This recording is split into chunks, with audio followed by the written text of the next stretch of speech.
Hey guys, JJD here, back with another video. Today, I'm actually going to be showing you a bit of footage that I got when I first did the new dungeon that came out a while ago actually. I didn't really get around to uploading this footage as I do disconnect in the end. I tried for a very long time to try and get the dungeon to be opened again, but obviously I didn't manage to do that and actually complete the dungeon. So I'll show you the footage that I actually did get, so you at least get some footage of me doing it. So yeah, pretty much what you got to do this boss is you've got to destroy the two hands that spawn right at the beginning.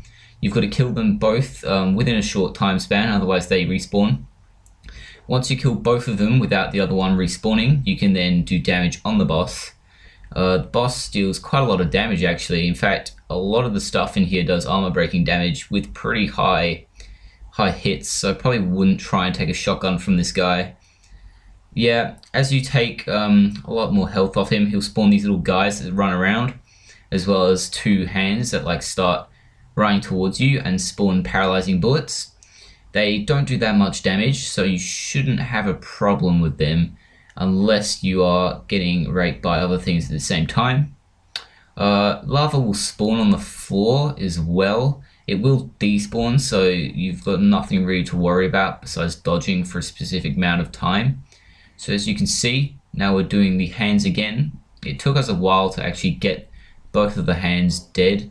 As you can see here, we tried to kill this one, and the other one ended up respawning, which wasn't really good, to be honest.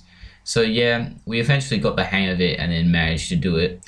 But around, well, I do start to lag quite badly and I end up DCing, as I've already said, which isn't good. So yeah, as you can see, I got paralyzed there for a tiny little bit. So I thought they were going to do a lot more damage than what they actually do. So I was pleasantly surprised when I didn't actually die. Now the lava is spawning on the floor, as you can see now, so I'm trying to avoid that. I didn't really realize that it would despawn at the time, so I was getting a little bit stressed. And then I was like, oh, okay, it despawned, as you can see. There are little hands that crawl around everywhere.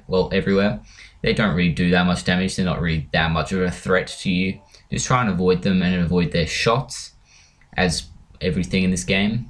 I thought I took a lot of damage there, but it really wasn't that much. The little hands do like 13 armor breaking damage, which isn't really that much. You've got nothing to worry about if you've got a decent pet or you're a knight, anything that can take a lot of hits. So there was my first lag spike. I thought nothing of it, so I kept playing. There's another one there. I didn't really like the fact that all the enemies were in a short area. So if you start lagging in here, don't stay near, otherwise that might happen to you. So you don't really want to stay in here if you start rubber banding, as you can't really run anywhere, as it's a tiny little room. Again, the phases repeat themselves, so you've just got to kill the two hands whilst fighting off minions, trying not to die, and then you'll be able to deal damage. Once you kill him, he will spawn a chest where then you can deal your soulbound damage and get your hardcore loots. This dungeon drops the new UT skull, which isn't really that good, but it looks pretty cool. So that's for the Necromancer. It's actually a pretty cool looking weapon. I like the aesthetics of it. So yeah, that's a white bag drop from the treasure chest. This was one of a few suggested mini dungeons that Kabam might be releasing in the near future. So this is just a little early tester for what stuff that we might be able to see. So here again, the hands were charging at us, doing paralyzed bullets.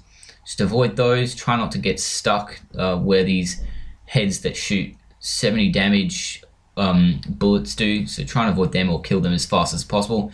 Don't get in a situation where they're standing in front of you, like jizzing their bullets all over you. You don't really want that, as there are a lot of them and they do pretty high damage.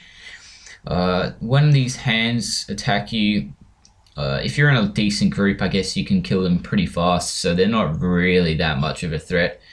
Nothing really in here can seriously injure you besides the major 150 armor breaking shots from the boss itself. These little hands probably could stack up and do some substantial damage, as well as the heads which run around.